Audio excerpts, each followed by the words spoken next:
While human trafficking can affect anyone, it does, by wide margins, affect the most vulnerable in our society. And that is true across labor trafficking, sex trafficking, domestic, international. Trafficking as a crime disproportionately affects our most vulnerable. Those are displaced people, people who are economically disadvantaged, who don't really have a lot of options. Also people who've already suffered abuse. In America, in child sex trafficking, it disproportionately affects foster children, children of color, lower socioeconomic kind of ranges. And so, and it's also important to point out, it doesn't just affect people overseas. In America, when we're talking about child sex trafficking, we're actually talking about the majority of these children being U.S. citizens who are trafficked.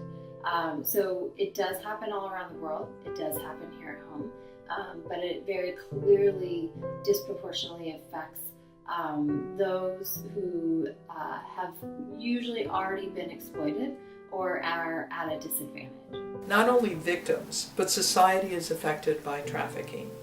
There are companies that send young men and women into neighborhoods to sell subscriptions to magazines, to sell magazines themselves, to say that they are needing money for college and if they will be funded, and to sell food.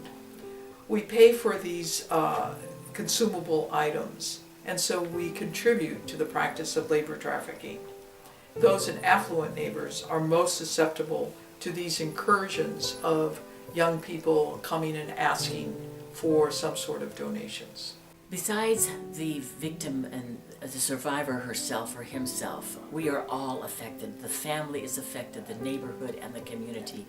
One example of that is that when we were at a conference not too long ago, one of our young people presented a simulation game where there was a victim in the center of the circle and there was a piece of yarn passed back and forth, and on the outskirts of the center were all the people that were part of this web of trafficking, from the perpetrator to the family, to the doctor, to the social worker, to the faith-based preacher or clergy person. Every single person has an effect on and affected by human trafficking.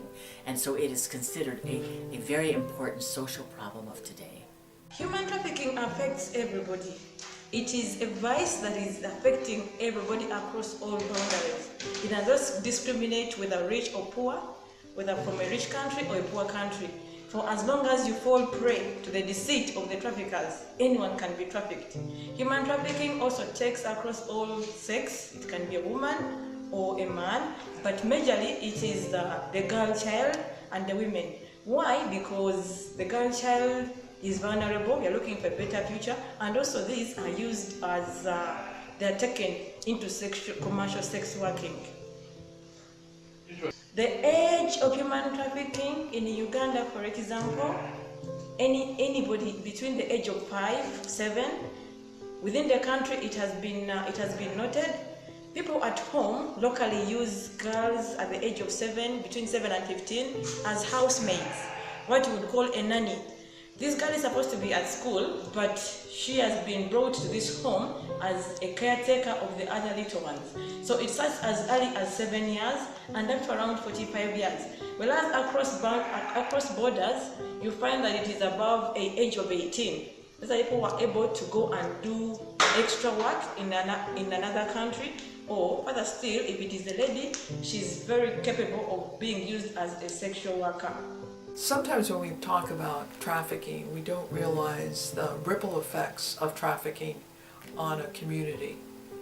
So not only is the victim who is being trafficked, when that person is able to escape from the situation, what happens then is that social services have to come in and really spend time. The person also is in a very traumatic state and has to figure out, with the help of professionals, how to overcome the trauma. And also, many of them have been in a drug situation, have been given drugs or have taken drugs so that they can continue to do what it is that they're doing, which they don't want to do, so they've been numbed.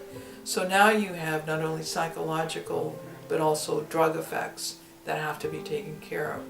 When that person is reunited with the family or attempts to be reunited, sometimes the family members do not want to take that person back because they are ashamed, or they feel that guilty because how did this happen to my daughter, my son, my wife, and so they don't want to take them back. So that then there has to be a whole process within the family structure right there, and within the neighborhood, and then people thinking, oh my goodness, if it happened to this person, could it happen to my children? What can happen? So I think that this whole ripple effect is something that we don't think about when we think about trafficking. And also the economy really suffers greatly because a lot of money is going into social service agencies that could be being used for other things. Trafficking doesn't only affect the victim.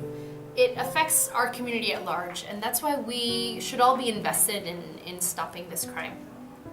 When you have someone who is trafficking another person, it's very likely that there's other crimes that are going on. It could lead to domestic violence. It could lead to assault. We've seen cases in a pimping and pandering or sex trafficking situation where a customer, so a person who's buying sex, is robbed of money. So you can see robberies, burglaries, weapons charges. Traffickers sometimes carry guns, weapons with them, knives for protection against customers who are buying sex. So, and then that's on the sex side. With the labor side, we also see employers who are trafficking or who are exploiting their workers, not only failing to pay wages, but then they're also breaking laws in other respects. Workers' comp premium violations, payroll tax violations, and various other fraud-based crimes. So, it doesn't just stop at the crime of trafficking. Trafficking can often cause or be a part of larger criminal schemes. Most of the victims of human trafficking are women and children. Men and boys are also trafficking, but it's usually 50% more of it's women. Usually it's a ratio.